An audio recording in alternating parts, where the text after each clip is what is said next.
Today we're going to talk about short-haired dogs, right? So we don't see them as often. We should, because they are shedders. Sometimes, a lot of times, they shed worse than our heavy-coated or combination coat dogs. So this is a great specimen. This is Reese, and she's blown coat. And you probably wouldn't be able to see it from afar, but she is not a speckled dog. So I can pull this big chunk of hair out, and if you can see, she's got skin issues because of it, because we haven't got the coat out, so you can see she's starting to have some festering skin problems. So constant grooming of short-haired dogs, super, super important. But you can't get all the hair out by brushing. So I'm going to show you 3 different ways, and you must use all of them to make sure that we can get as much hair out of the dog as possible. Because again, this left to its own devices clogs the pores and cause skin issues. So let's get busy. Okay, so we've got her all wet, we've got some shampoo on her. So here's a tip.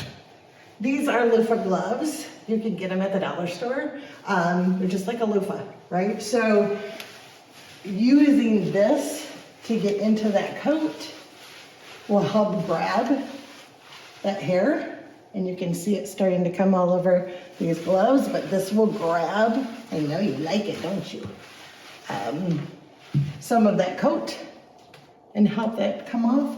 But there's also, little scrub brushes that you can get. This one's dog friendly. You kind of put it in your hand like that, and you can get through the coat.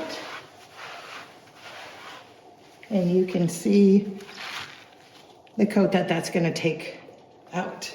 Another quick tip, if you've got dogs with really dirty feet, taking any kind of a scrub brush and getting into that foot, into the bottom of that foot is really going to brighten that. This is the dirtiest part, right? So that's going to get that really nice and clean.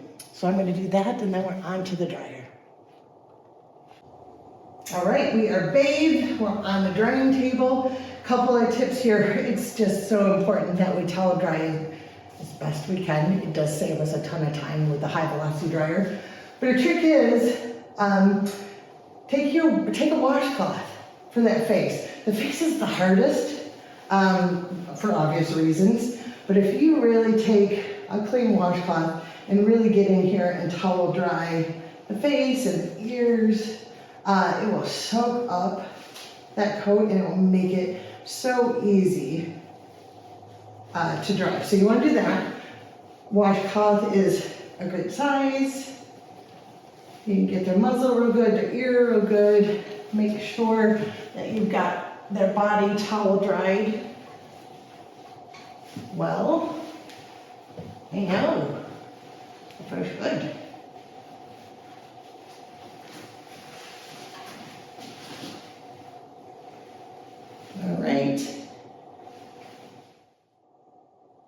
All right, so we've towel dried. Now we're ready to do our high velocity. Just want to talk a little bit about this flat nozzle.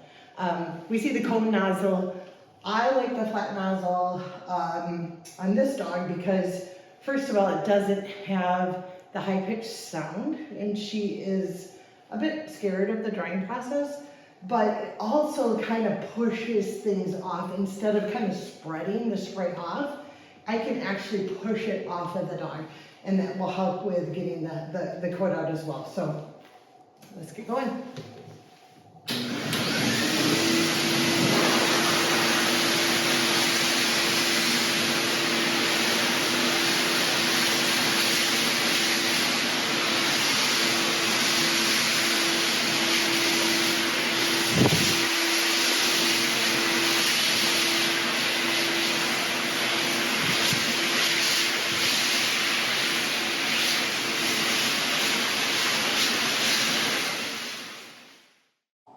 All right, so now we've gone through our bathing process, used some tips and tricks and some tools. We've let the dryer work for us, and I just wanted to show you before I start to use the brush, the difference in this top coat from when it was really speckly and you could pull a lot of hair out to we're just pulling a little bit of hair out. So anything that you can do without putting the brush on it over and over again, use it to your benefit. So the next step I'm gonna do, she's pretty thick. Some of the thinner coats I won't use a slicker on, but I'm gonna go through first and I'm just gonna run through and kind of separate that coat with my slicker brush. I'm not gonna do it too many times. And I'm able to get a little bit of hair out. And then I'm going to take my curry brush or soft brush, okay? Let's talk a little bit about the rake Furminator type. These are okay, but you can't go over a lot of times because this is going to scrape the skin and it can break coat. So if you do use it minimal, 1-2 times over the coat. What's safer and better for the coat and skin is a curry brush. And I'm just gonna, you'll see how much coat you'll be able to get off with that. I know that feels good, doesn't it? But this does the job and there's no threat to the skin or breaking the coat. The last step that I'm gonna do, I'll do that all over the dog, is I'm gonna take my comb, the thin part, the close teeth, and I'm gonna almost lay it on its side and go through the coat and make sure that I got all the clumps, right?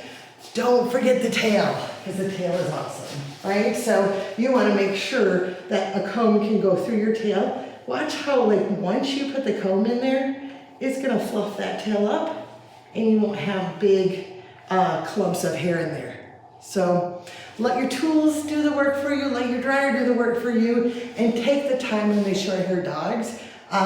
They're kind of a forgotten clientele, and they need, you can see with her, the more that she collects her coat and doesn't get it brushed and blown out, it's going to affect her skin. So take the time with them, don't just sit them in the kennel dryer, make sure that they're completely brushed out.